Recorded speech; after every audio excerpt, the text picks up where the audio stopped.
یہ اس طرح سے ٹریپ کرتے تھے کہ یہ جاب کے ایڈز لگاتے تھے فیس بک پہ اور مختلف ویب سائٹس پہ اور واٹس ایپ کے تھرو، جو گروپس ہوتے ہیں جابس کے لیے، ان پہ ایڈز لگاتے تھے اور نیچے اپنے واٹس ایپ نمبر دیتے تھے. پھر لڑکیاں ان سے کانٹیکٹ کرتی تھیں. ان کے جب ہمیں فون ملے ہیں بعد میں تو ان کے پاس سے 8 سے 9 واٹس ایپ ڈفرینٹ اکاؤنٹس ملے ہیں.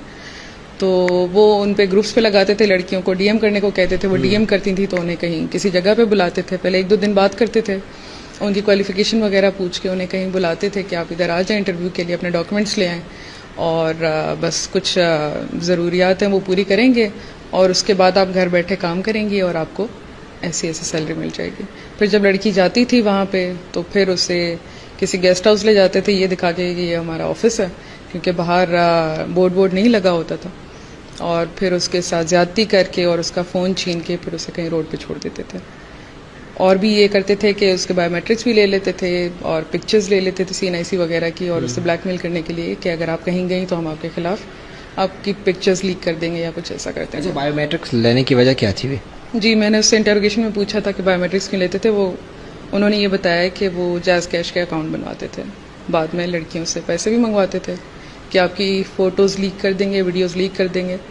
اور سنس آپ کو CNIC چاہیے ہوتا ہے اور بایو میٹرک چاہیے ہوتا ہے ہر جائز کیش اکاؤنٹ یا کسی بھی ایزی پیسہ اکاؤنٹ کو آپریٹ کرنے کے لیے، اسی لیے وہ ملٹیپل ڈیٹا کلیکٹ کر رہے تھے اپنے پاس. جو گیسٹ ہاؤس یوز ہوتے تھے جہاں پر اپنے آفس یوں سمجھے کہ دکھاتے تھے، یہ کہاں پہ یوز ہوتے تھے؟ کون کون سے گیسٹ ہاؤسز تھے ویسے؟ Guest houses as such public guest houses نہیں ہیں، کچھ ایسے ہی سیکریٹ میں آپریٹ کر رہے تھے یا کچھ ان کے اپنے ہی دوست تھے، انہوں نے کوئی جگہ لے کے اور اس کو ایسے یوز کر رہے تھے. کچھ کے نام ہم نے کیسز میں بھی ڈالے ہیں، ان کے مزید بھی گرفتاریاں کی ہیں. جو بقایا ملزمان ہیں ان میں ان کے ایسے دوست شامل ہیں جن کو یہ مزید آگے جا کے فون بھی بیچتے تھے، اور یہ 2-3 دوست تھے جو سارے مل کے یہ کام کرتے تھے. ایک تو کرتا ہی تھا جو مین ہے ہمارا ملزم عامر، جو اس کے بقایا دوست ہیں وہ بھی اسی طریقہ کار کو سیکھ رہے تھے. ابھی ان کے فون سے بھی ہمیں کچھ ایسی چیزیں. نوکریاں کس لیول کی دیتے تھے؟ کیا سیلریز تھی؟ آپ نے انویسٹیگیشن کی، انٹروگیشن کی، اس میں کیا معلومات ہوئی ہیں ویسے؟ دیکھیں جو ٹارگٹ ہے ان کا خواتین کا وہ بالکل نیڈی لڑکی ہے، تو وہ کسی بھی بیسک نوکری کے پیچھے جائے گی. کوئی خاص وہ نہیں تھی ریکوائرمنٹ، کوئی ٹیکنیکل نہیں تھی، کوئی جاب کی ایسی ایجوکیشن کی ریکوائرمنٹ نہیں تھی. تو نارمل جیسے آپ کو ایڈز نظر آتے ہیں کہ آپ گھر بیٹھے کام کریں، آپ آن لائن کام کریں، اس طرح کی جاب، کوئی مخصوص کام نہیں. کتنی لڑکیاں اس سے متاثر ہوئی ہیں ان کام سے؟ دیکھیں ان کی انٹروگیشن میں تو انہوں نے کافی بڑا نمبر دیا ہے، لیکن ہمارے فون ریکارڈ چیک کرنے کے بعد ہمیں 22-23 کا نمبر ہمارے سامنے آیا ابھی وکٹمس کا. اچھا، ساتھ ساتھ یہ بتائیے گا کتنی لڑکیوں کے ساتھ زیادتی کا نشانہ انہوں نے کیا بنایا ہے ان کو، اور کتنے ٹائم سے بناتے ہوئے آ رہے ویسے؟ بقول ملزم کے تو میں 3-4 سال سے یہ کام کر رہا ہوں. کتنی لڑکیاں میں نے جیسے آپ کو بتایا، اس کے فون سے ہمیں 22-23 ایسی لڑکیوں کی چیٹس ملی ہیں جن سے ہم نے بعد میں کانٹیکٹ کیا ہے.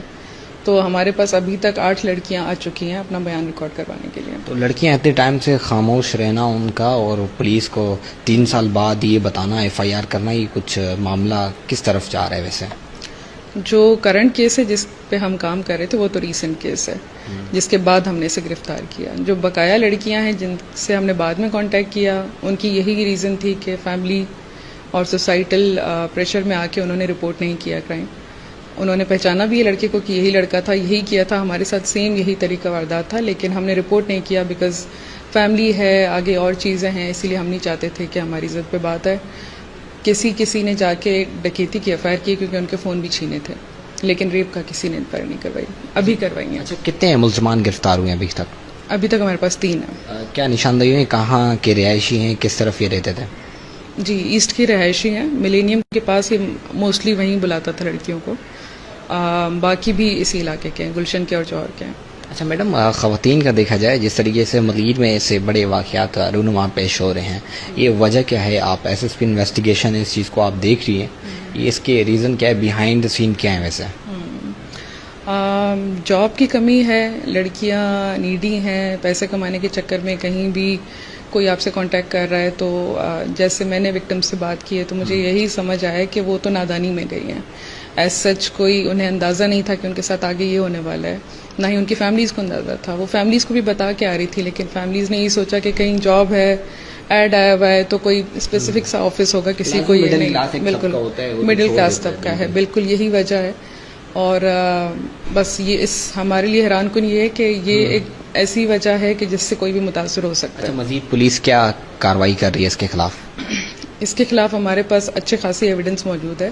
کیس تو بہت اچھا بن گیا ہے کیونکہ ٹیکنیکل چیزیں بھی ہیں اور اس نے انکشاف بھی کیا ہے اور لڑکی نے شناخت پریڈ بھی ہم نے کروائی ہے, وہ بھی الحمدللہ سکسیزفل گئی ہے. تو کیس تو ہم اس پہ اچھا بنائیں گے.